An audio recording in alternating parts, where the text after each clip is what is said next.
I've always been fascinated by the turning points of history, and today, we're diving into one of the most pivotal battles of ancient China. The year is 119 BCE, and the Han dynasty is about to clash with its greatest nemesis, the Xiongnu. This isn't just any skirmish.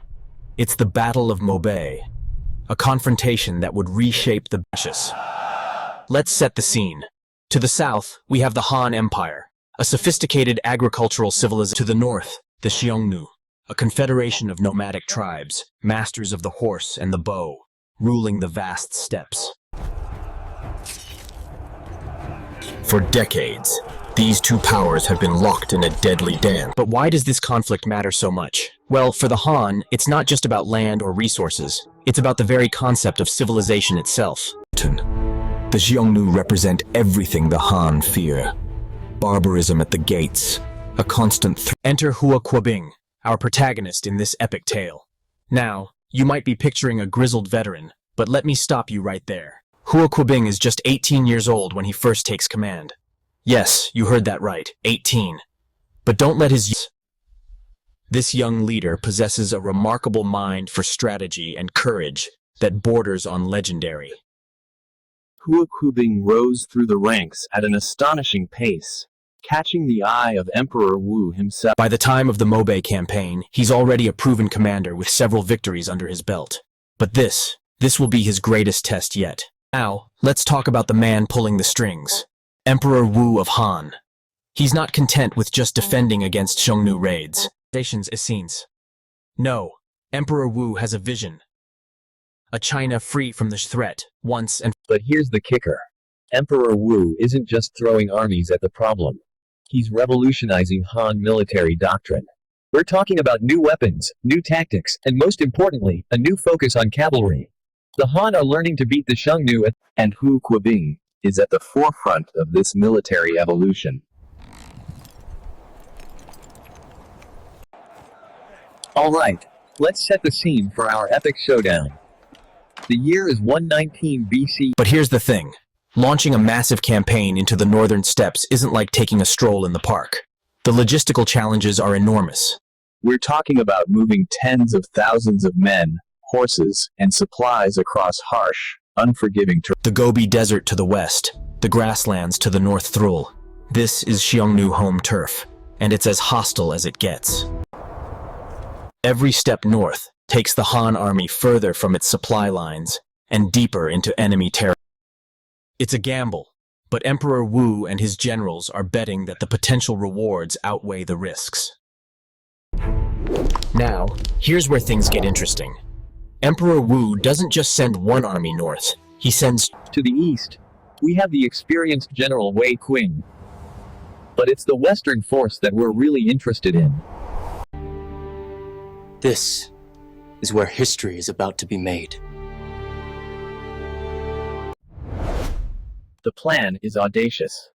While Wei Qing advances steadily, drawing the main Xiongnu force, Huo Qubing... It's a high-risk, high-reward strategy. If it works, the Xiongnu will be caught between hammer and anvil. As dawn breaks on the day of the battle, Huo Qubing makes his move. And what a move it is. He's not just leading an army, he's leading a revolution in warfare. His force is mobile, agile, composed large. They're not weighed down by heavy infantry or slow supply lines. No, Huo Qubing's army moves like the wind across the steppe. The Xiongnu, masters of the horse themselves, are caught completely off guard. They're used to being the swift ones, the unpredictable force. But now, they're facing an enemy that can match their speed and exceed their tactical flexibility. Huo Qubing's advance is so rapid, so unexpected, that by the time the Xiongnu realize the true threat, it's almost... And so we come to the climax of our tale, where history unfolds on this open battleground. What follows is a clash of titans, a swirling melee of cavalry charges, arrow storms, and hand-to-hand. But here's where Huo Qubing's genius truly shines. He doesn't just match the Xiongnu in mobile warfare, he outmaneuvers them.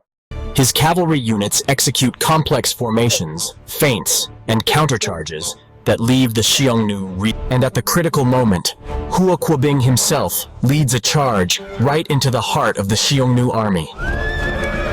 scattering their forces and sending their leader, the Xiongnu, fleeing for his life. As the dust settles on the battlefield, the scale of Huo Qubing's victory becomes clear.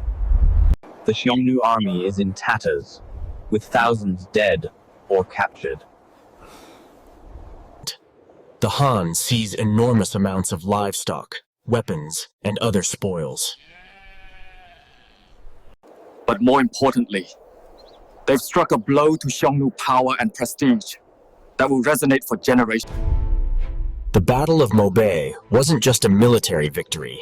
It was a turning point in East Asian history. The Xiongnu threat was broken, never again to menace Han China with the same intensity. Huo Qubing's tactics would be studied and emulated for centuries to come, shaping the development of warfare in the region. The influence of this battle echoed through the centuries, affecting military doctrine and regional politics for generations.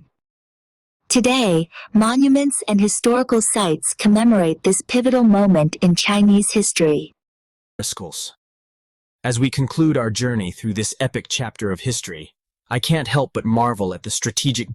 The Battle of Mobei stands as a powerful example of how a single engagement can alter the course of civilizations. It's a reminder of the complex tapestry of our past, where courage, innovation, and leadership can shape the destiny